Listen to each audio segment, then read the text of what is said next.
شاید یہی وجہ ہے کہ امریکہ جلد سے جلد اپنے فوجیوں کو واپس امریکہ بلانا چاہتا ہے، کیونکہ اس بات کا واضح ثبوت گزشتہ روز افغان طالبان اور ایران کی ملی بھگت سے کی جانے والی ایک کارروائی سے ملتا ہے، جس میں افغان اور امریکی ایئر فورس کا طیارہ مکمل طور پر تباہ ہو گیا۔ دراصل اس طیارے کو نشانہ اس لیے بنایا گیا کیونکہ افغان کے اس جنگی طیارے میں امریکی پائلٹ سوار تھا۔ افغان جنگی طیارے پر ہونے والی کارروائی کی تفصیلات دراصل کچھ یوں ہیں کہ افغان ایئر فورس کا ایک طیارہ تربیتی پرواز کے دوران طالبان کے زیر تسلط علاقے میں تباہ ہو گیا، تاہم امریکی پائلٹ بروقت چھلانگ لگا کر طیارے سے باہر نکلنے میں کامیاب رہا، جسے بعد میں افغان فورسز نے علاقے سے بحفاظت نکلنے میں مدد کی۔ عالمی خبر رساں ادارے کے مطابق افغان فضائیہ کا طیارہ A-29 سپر 2 کانوٹو صوبے بغلان میں تباہ ہوا۔ حادثے کے فوراً بعد طیارے میں آگ بھڑک اٹھی اور دیکھتے ہی دیکھتے طیارہ راکھ کے ڈھیر میں تبدیل ہو گیا۔ افغان ایئر فورس کے اس جنگی طیارے کو ایک امریکی پائلٹ اڑا رہا تھا، جس نے طیارہ زمین پر گرنے سے قبل اپنی پیشہ ورانہ صلاحیتوں کا استعمال کرتے ہوئے چھلانگ لگا کر اپنی جان بچائی۔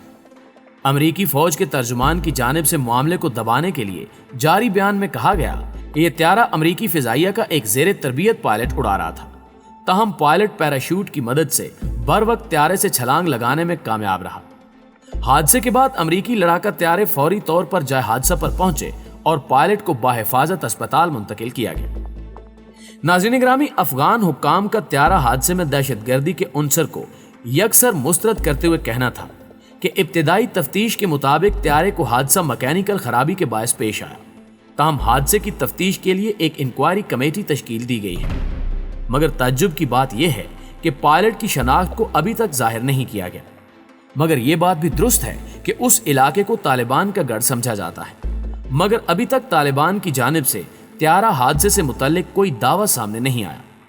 یقینی طور پر ایران بھی نہیں چاہے گا کہ امریکہ کو کانوں کان خبر ہو کہ اس طیارے کو مار گرانے میں ایران کا بیرونی ہاتھ شامل ہے۔ ایرانی صدر حسن روحانی نے آگ پر پانی رکھنے کے لیے یہ کہا کہ ان کا ملک امریکہ سے مذاکرات کرنے اور کشیدگی ختم کرنے کے لیے تیار ہے، اگر واشنگٹن حکومت 2015 میں کیے گئے ایٹمی معاہدے کی کاپی پر معذرت کرے اور ایران کو ہرجانہ ادا کرے۔ انہوں نے یہ بھی کہا کہ ہم یہ جانتے ہیں کہ امریکہ کی جانب سے ایران کو مذاکرات کی دعوت دینا جھوٹ کے سوا کچھ بھی نہیں۔ پیارے دوستو، دوسری جانب ایرانی عدالت نے جنرل قاسم سلیمانی کی بغداد آمد کی اطلاع دینے والے امریکی جاسوس کو سزائے موت دینے کا واضح اعلان جاری کر دیا ہے۔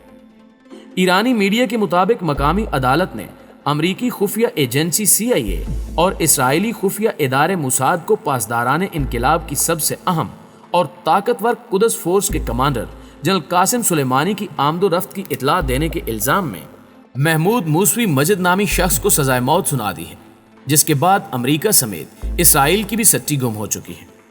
ایرانی عدالت کے ترجمان غلام حسین اسماعیل نے سرکاری ٹیلی ویژن سے نشر ہونے والی پریس بریفنگ میں بتایا کہ ایرانی شہری محمود مجد دشمن ممالک امریکہ اور اسرائیل کی خفیہ ایجنسیوں سے رابطے میں تھا اور اسی نے دشمنوں کو جنرل قاسم سلیمانی کی مخبری کی تھی۔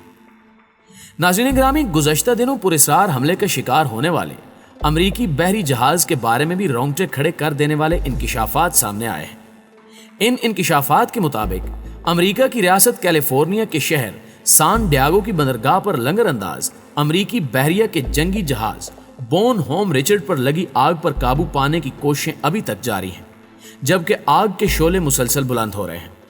حکام نے یہ بھی انکشاف کیا کہ جس وقت آگ لگی اس وقت جہاز پر موجود آگ پر قابو پانے والا سسٹم ناکارہ ہو چکا تھا۔ رپورٹ میں انکشاف کیا گیا کہ اس وقت جہاز پر 3.7 ملین لیٹر سے زائد تیل موجود ہے۔ اگر وہ آگ کی لپیٹ میں آ گیا تو اس سے امریکہ میں بڑے پیمانے پر تباہی پھیل جائے گی۔